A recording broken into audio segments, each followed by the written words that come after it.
ਸਤਿ ਸ਼੍ਰੀ ਅਕਾਲ ਜੀ and hello to everyone. Well ਇਸ ਸ਼ੋਅ ਦੇ ਵਿੱਚ ਸਿਰਫ ਦੋ ਸਵਾਲਾਂ ਦੇ ਜਵਾਬ ਦਵਾਂਗਾ, university versus college education and ਕੀ SOP ਤੁਹਾਡੀ ਫਾਈਲ ਦੇ ਵਿੱਚ ਮੈਂਡੇਟ ਹੈ ਲਗਾਣਾ ਜਾਂ ਬਿਨਾਂ ਉਸ ਤੋਂ ਕੰਮ ਚੱਲ ਜਾਏਗਾ। ਪਹਿਲੇ ਸਵਾਲ ਤੇ ਆਨੇ ਆ, ਯੂਨੀਵਰਸਿਟੀ ਵਰਸਸ ਕਾਲਜ ਐਜੂਕੇਸ਼ਨ। ਹੁਣ ਕੈਨੇਡਾ ਅਪਲਾਈ ਕਰਨਾ ਹੈ, ਕਿਹੜਾ ਕੋਰਸ ਅਪਲਾਈ ਕਰਨਾ ਹੈ, ਕਿ ਮੈਂ ਕਮਿਊਨਿਟੀ ਕਾਲਜ ਜਾਵਾਂ ਜਾਂ ਯੂਨੀਵਰਸਿਟੀ ਦੇ ਵਿੱਚ ਡਿਗਰੀਆਂ ਲੈਣ ਦੇ ਨਾਲ ਮੇਰਾ ਵੀਜ਼ਾ ਚਾਂਸਸ ਵਧਣਗੇ। ਕੀ SOP ਮੇਰੀ ਫਾਈਲ ਦਾ ਪਾਰਟ ਹੋ ਸਕਦਾ ਹੈ ਜਾਂ ਬਿਨਾਂ SOP ਤੋਂ ਵੀ ਵੀਜ਼ਾ ਆਉਂਦਾ ਹੈ। ਕਈ ਵਾਰ ਦੇਖਿਆ ਇੱਕ ਬੱਚੇ ਦਾ ਜਦ ਰਿਫਿਊਜ਼ਲ ਆ ਜਾਂਦਾ ਹੈ ਉਹ SOP ਨੂੰ ਲੈ ਕੇ ਬਹੁਤ ਜ਼ਿਆਦਾ ਕਲੇਸ਼ ਕਰਦਾ ਵੀ ਮੇਰਾ SOP ਐ ਨਹੀਂ ਬਣਨਾ ਸੀਗਾ, ਵੈਸੇ ਬਣਨਾ ਥਾ, ਅਲੱਗ-ਅਲੱਗ ਫੈਕਟਰ ਹੁੰਦੇ ਨੇ। ਹੁਣ ਜੇ ਤੁਸੀਂ ਆਪਣੀ ਫਾਈਲ ਦੇ ਨਾਲ ਉਨੇ ਹੀ ਇਮਾਨਦਾਰੀ ਨਾਲ ਵੀਜ਼ਾ ਲਾਉਂਦੇ ਹੋ ਤਾਂ ਆਪਣੀ ਪਾਰਟਿਸਿਪੇਸ਼ਨ ਜ਼ਰੂਰ ਕਰੋ SOP ਦੇ ਵਿੱਚ, ਕਿਉਂਕਿ ਤੁਸੀਂ ਆਪਣੀ ਪ੍ਰੋਫਾਈਲ ਇੱਕ ਇਹੋ ਜਿਹੇ ਕਾਉਂਸਲਰ ਦੇ ਹੱਥ ਦਿੱਤੀ ਹੋਈ ਹੈ ਜੋ ਸ਼ਾਇਦ ਤੁਹਾਡੀ ਬੈਕਗਰਾਊਂਡ ਦਾ ਨਹੀਂ ਹੈਗਾ। ਉਹਨੇ ਵੀ ਇੰਟਰਨੈਟ ਤੋਂ ਰਿਸਰਚ ਕਰਕੇ ਇੱਧਰੋਂ ਚੱਕਣਾ ਉੱਧਰੋਂ ਚੱਕ ਕੇ ਰੀਮਿਕਸ ਕਰਕੇ ਵਰਡ ਫਾਈਲ ਦੇ ਵਿੱਚ ਲਾ ਦੇਣਾ। whereas you as an applicant can make more valid points in your SOP regarding your course selection, regarding your future prospects and so on. But Ki SOP ਲਾना ਜ਼ਰੂਰੀ ਹੈ? The answer is yes and no both. See, SOP the basic formula ਕੀ ਹੈ?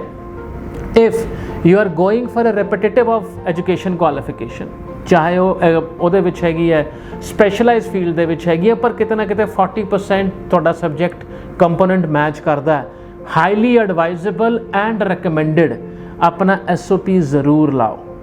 ਜਿੱਥੇ ਤੁਹਾਡਾ profile ਔਰ ਤੁਹਾਡਾ course change ਹੋ ਰਿਹਾ ਹੈ, ਹਾਈਲੀ ਰਿਕਮੈਂਡਡ ਆਪਣਾ SOP ਜ਼ਰੂਰ ਲਾਓ। ਥਰਡ ਸਭ ਤੋਂ ਇੰਪੋਰਟੈਂਟ ਫੈਕਟਰ SOP ਹੈ ਕਿ basically SOP is your lifestyle which you are putting in words and telling it to the visa officer. ਕਿੰਨੀ ਵਾਰ ਹੋਇਆ ਤੁਸੀਂ ਆਪਣੀ ਪਹਿਲੀ ਫਾਈਲ 'ਚ SOP ਨਹੀਂ ਲਾਇਆ ਪਰ ਦੂਜੀ ਫਾਈਲ 'ਚ SOP ਲਾ ਕੇ ਵੀਜ਼ਾ ਲੈ ਲਿਆ। ਦਿਮਾਗ ਸਵਾਲ ਆਉਂਦਾ ਹੈ ਇਹ ਪਹਿਲਾਂ ਹੀ SOP ਕਿਉਂ ਨਹੀਂ ਲਾਇਆ ਗਿਆ? ਵੈਲ ਉਹਦਾ ਰੀਜ਼ਨ ਬੇਸਿਕਲੀ ਆ ਹੈਗਾ, ਕੁਝ ਕੋਰਸਿਸ ਆਟੋਮੈਟਿਕਲੀ ਪ੍ਰੋਗਰੈਸ਼ਨ ਵਾਲੀ ਸਾਈਡ ਜਾਂਦੇ ਨੇ। ਪ੍ਰੋਗਰੈਸ਼ਨ ਵਾਲੀ ਸਾਈਡ ਦਾ ਮਤਲਬ ਹੈ ਜਿਵੇਂ +2 ਮੈਡੀਕਲ ਕੀਤੀ and I am going for any course related to biology, related to chemistry, ਤਾਂ ਉਹਦੇ 'ਚ SOP ਦੀ ਲੋੜ ਨਹੀਂ ਹੈਗੀ। whereas ਜਿਵੇਂ ਪਹਿਲਾਂ ਦੱਸਿਆ ਜੇ ਤੁਸੀਂ ਆਪਣਾ ਫੀਲਡ ਚੇਂਜ ਕਰਦੇ ਪਏ ਹੋ, you are going for ECE course, early childhood, definitely SOP is required in that case in the first application only. Rejection ਆਉਣ ਤੋਂ ਬਾਅਦ SOP ਤੁਹਾਨੂੰ ਇੱਕ ਹਥਿਆਰ ਹੈਗਾ ਜਿਹਦੇ ਨਾਲ ਤੁਸੀਂ ਵੀਜ਼ਾ ਆਫਿਸਰ ਨੂੰ ਕਨਵਿੰਸ ਕਰ ਸਕਦੇ ਹੋ, ਆਪਣੇ ਥਾਟਸ ਦੱਸ ਸਕਦੇ ਹੋ ਵੀ ਪਹਿਲੀ ਐਪਲੀਕੇਸ਼ਨ ਜਿਹੜੀ ਰਿਜੈਕਟ ਹੋਈ ਹੈ ਉਹਨੂੰ ਮੈਂ ਇਸ ਤਰ੍ਹਾਂ ਐਨਕਾਊਂਟਰ ਕਰਦਾ। ਉਹਦਾ ਰੀਜ਼ਨ ਪਤਾ ਕੀ ਹੈ? ਜਦ ਤੁਹਾਡਾ ਰਿਫਿਊਜ਼ਲ ਲੈਟਰ ਆਉਂਦਾ ਹੈ ਉਹਦੇ ਵਿੱਚ ਪਰਟੀਕੂਲਰ ਕਾਰਨ ਲਿਖੇ ਹੁੰਦੇ ਨੇ। For example 2161 purpose of visit, ਤੁਹਾਨੂੰ ਆਪਣੇ SOP ਦੇ ਵਿੱਚ ਸਿਰਫ ਉਹੀ ਐਡਰੈਸ ਕਰਨਾ ਹੈ ਕਿਉਂਕਿ ਵੀਜ਼ਾ ਆਫਿਸਰ ਕਨਵਿੰਸ ਹੈ ਤੁਹਾਡੇ ਕੋਰਸ ਲਈ, ਤੁਹਾਨੂੰ ਕੋਰਸ ਬਾਰੇ ਐਕਸਟਰਾ ਐਫਰਟ ਲਾਉਣ ਦੀ ਲੋੜ ਨਹੀਂ ਹੈਗੀ।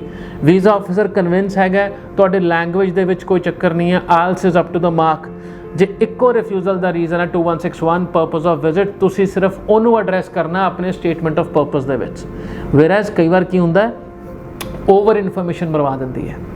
ਤੁਸੀਂ ਆਪਣੇ ਵੱਲੋਂ SOP ਪੂਰਾ ਲਾਇਆ ਜਿਹਦੇ ਵਿੱਚ ਤੁਸੀਂ ਆਪਣਾ ਫੈਮਿਲੀ ਬੈਕਗਰਾਊਂਡ, ਫਿਊਚਰ ਪ੍ਰੋਸਪੈਕਟਸ, ਆਪਣਾ ਕੋਰਸ ਸਿਲੈਕਸ਼ਨ ਦੇ ਰੀਜ਼ਨ ਕੀ ਪੜ੍ਹੋਗੇ ਅਤੇ ਉਹ ਸਬਜੈਕਟ ਤੁਹਾਨੂੰ ਕਿਵੇਂ ਹੈਲਪਫੁਲ ਹੋਣਗੇ, ਉਹ ਕਿਤੇ ਨਾ ਕਿਤੇ ਵੀਜ਼ਾ ਅਫਸਰ ਨੂੰ ਜੇ ਕਿਤੇ ਉਹ ਡਿਸਕਨੈਕਟ ਦਿਖ ਜਾਂਦਾ ਹੈ ਵੀ ਇਹ ਸਹੀ ਨਹੀਂ ਹੈਗਾ, he will have every right to reject your case on the basis of propose study. ਤਾਂ ਤੁਸੀਂ ਵੀਜ਼ਾ ਅਫਸਰ ਨੂੰ ਇੱਕ ਕਾਰਨ ਦੇ ਦਿੱਤਾ ਆਪਣੇ SOP ਦੀ ਲਿਮਿਟਡ ਇਨਫੋਰਮੇਸ਼ਨ ਦੇ ਨਾਲ ਉਹਨੂੰ ਰਿਜੈਕਟ ਕਰਾਉਣ ਲਈ। ਤਾਂ ਡੂ ਕੰਸਲਟ ਯੋਰ ਕੰਸਲਟੈਂਟ ਕਿ ਤੁਹਾਡੀ ਫਾਈਲ 'ਚ SOP ਲੱਗਣਾ ਜ਼ਰੂਰੀ ਹੈ ਪਹਿਲੀ ਫਾਈਲ 'ਚ, ਔਰ ਉਹਨੂੰ ਸੈਕਿੰਡ ਫਾਈਲ ਵਾਸਤੇ ਰਿਜ਼ਰਵ ਰੱਖਣਾ ਚਾਹੀਦਾ ਹੈ। ਦੈਨ ਕਮਸ ਜਿਹੜਾ ਪਹਿਲਾ ਪੁਆਇੰਟ ਸੀਗਾ which I am addressing later, should I go to university or should I go to community college? well that depend ਤੁਸੀਂ ਕਿਹੜੀ ਏਜ ਦੇ ਵਿੱਚ ਅਪਲਾਈ ਕਰਦੇ ਪਏ ਹੋ। ਮੈਂ ਏਜ ਨੂੰ ਸਟ੍ਰੈਸ ਦਿੱਤਾ ਇੱਥੇ। ਹੁਣ let's take 2 profiles as an example. ਇੱਕ ਪ੍ਰੋਫਾਈਲ ਹੈਗੀ ਆ ਫਰੈਸ਼ ਪਾਸ ਆਊਟ, ਗ੍ਰੈਜੂਏਸ਼ਨ ਕੀਤੀ ਹੈ ਔਰ +2 ਕੀਤੀ ਹੈ, ਵਿਚ ਐਵਰ ਦ ਕੇਸ ਇਜ਼। ਇੱਕ ਪ੍ਰੋਫਾਈਲ ਹੈਗੀ ਹੈ ਜਿਹੜਾ ਕਿ ਆਪਣੀ ਗ੍ਰੈਜੂਏਸ਼ਨ ਕਰਕੇ 8-10 ਸਾਲ ਪੜ੍ਹ ਲਿਆ। ਅੱਜ ਉਹ ਬੱਚਾ ਦੁਬਾਰਾ ਪੜ੍ਹਾਈ ਕਰਨ ਜਾਏਗਾ ਜੇ ਉਹ ਕਮਿਊਨਿਟੀ ਕਾਲਜ ਦੇ ਵਿੱਚ ਜਾਏਗਾ। ਕਮਿਊਨਿਟੀ ਕਾਲਜ ਦੇ ਵਿੱਚ ਕੋਈ ਵੀ PG ਡਿਪਲੋਮਾ ਲੈ ਲੈਂਦਾ ਹੈ, ਉਹ ਬੈਠੇਗਾ ਉਹਨਾਂ ਬੱਚਿਆਂ ਦੇ ਨਾਲ ਜਿਨ੍ਹਾਂ ਦਾ ਇੱਕ ਫਰੈਸ਼ ਪਾਸ ਆਊਟ ਦਾ ਪ੍ਰੋਫਾਈਲ ਹੈ। ਵੀਜ਼ਾ ਆਫਿਸਰ ਉਹਨੂੰ ਇੱਕ ਕੁਐਸਚਨ ਮਾਰਕ ਦੇ ਨਾਲ ਜ਼ਰੂਰ ਦੇਖੇਗਾ। ਦੇਖੋ ਜਦ ਵੀਜ਼ਾ ਆਫਿਸਰ ਤੁਹਾਡੀ ਫਾਈਲ ਅਸੈਸ ਕਰਦਾ ਨਾ, ਉਹ ਲੱਭਦਾ ਕਾਰਨ ਤੁਹਾਡਾ ਵੀਜ਼ਾ ਰਿਫਿਊਜ਼ ਕਰਨ ਦੇ, ਵੀਜ਼ਾ ਦੇਣ ਦੇ ਕਾਰਨ ਨਹੀਂ ਕਦੇ ਲੱਭਦਾ। ਵੀਜ਼ਾ ਦੇਣ ਦੇ ਕਾਰਨ ਤਾਂ ਤੁਸੀਂ LOA ਆ ਗਿਆ, ਫੀਸ ਆ ਗਈ, GIC ਆ ਗਿਆ, ਤੁਹਾਡਾ ਐਜੂਕੇਸ਼ਨ ਆ ਗਿਆ, ਤੁਹਾਡਾ ਕੋਰਸ ਆ ਗਿਆ, ਉਹ ਪਹਿਲਾਂ ਹੀ ਦਿੱਤੇ ਹੋਏ ਨੇ। But what are the reason ਜਿੱਥੋਂ ਉਹਨੇ ਵੀਜ਼ਾ ਰਿਜੈਕਟ ਕਰਨਾ ਹੈ। ਤੁਹਾਡਾ ਕੋਰਸ ਕੀ ਉਹ ਵੈਲਿਡ ਹੈ? ਵੈਲਿਡ ਤੋਂ ਮੇਰਾ ਮਤਲਬ ਕਿ ਉਹ ਐਕਚੁਅਲ ਦੇ ਵਿੱਚ ਤੁਹਾਡਾ ਪ੍ਰੋਗਰੈਸ਼ਨ ਹੈ, ਨੰਬਰ 1। ਕੀ ਤੁਹਾਡੇ ਕੋਲ ਕਾਰਨ ਹੈਗੇ ਹੈ ਵਾਪਸ ਆਉਣ ਦੇ? ਇਹਦੇ ਵਿੱਚ ਤੁਹਾਡੀ ਪਿਛਲੀ ਇਮੀਗ੍ਰੇਸ਼ਨ ਹਿਸਟਰੀ, ਤੁਸੀਂ US ਅਪਲਾਈ ਕੀਤਾ, ਕੈਨੇਡਾ ਅਪਲਾਈ ਕੀਤਾ, ਉਹ ਕਿਤਨਾ ਕਿਤੇ ਕੰਸੀਡਰ ਹੁੰਦੀ ਹੈ।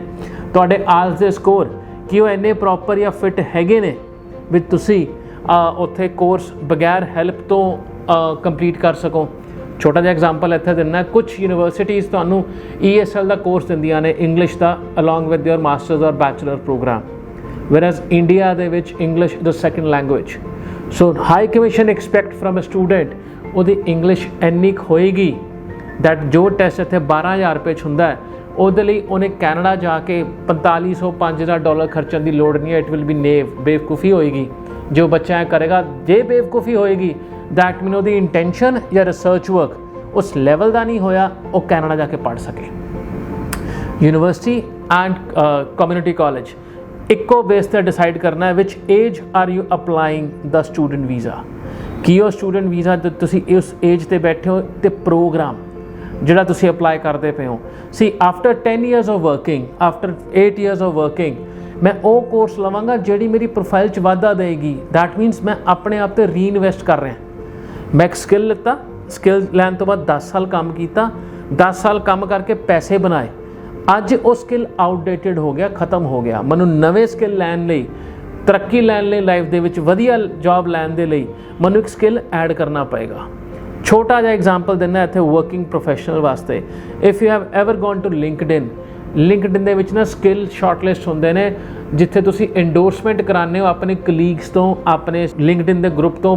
Kindly endorse me for a skill ਕਿ ਮੈਂ ਚੰਗਾ ਲੀਡਰ ਹਾਂ, I'm a well learned man in IT, ਮੈਂ ਟੀਮ ਮੈਨੇਜਮੈਂਟ ਕਰ ਸਕਦਾ, ਮੈਂ team player etcetera.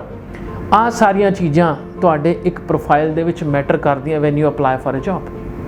You know during one of my interview preparation I was going through the LinkedIn profile of a student. ਉਹਦਾ profile ਵੈਸੇ ਹੀ ਪਾਇਆ, ਇੱਕ job ਚੱਕੀ ਅਸੀਂ LinkedIn ਤੋਂ, and I said okay let's apply for a job.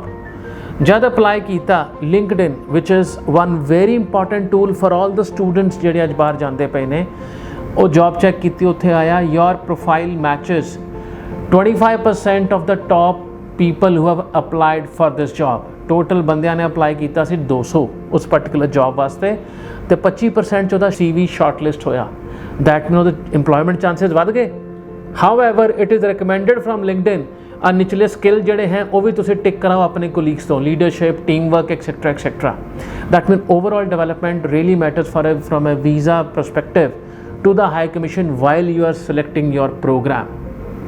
Gone the days ਜਦ ਤੁਹਾਡਾ process simple ਹੁੰਦਾ ਸੀਗਾ, A ਸਟੈਪ ਤੋਂ B ਸਟੈਪ 'ਤੇ ਆਏ, B ਸਟੈਪ ਤੋਂ C 'ਤੇ ਜਾਣ ਲਈ you need a technical consultant who can actually go with your profile and do 360-degree research work around your profile, especially if you are reinvesting into your profile for higher education.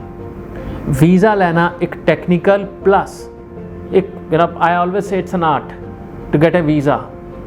Not for the +2 students because the normal progression ਹੁੰਦਾ ਹੈ, for all the TD profiles, for all those profile ਜਿੱਥੇ ਕਿ education plus experience ਦਾ mix ਹੈਗਾ, which course to follow, ਇਹੋ ਜਿਹਾ ਕਿਹੜਾ programme ਜਿਹੜੀ ਮੈਂ ਆਪਣੀ work experience cover ਨਹੀਂ ਕੀਤਾ। So if you have any of those technical profiles, call 9041990419 and get your appointment fixed with me, Rohit Sethi in ESS Global. Thank you.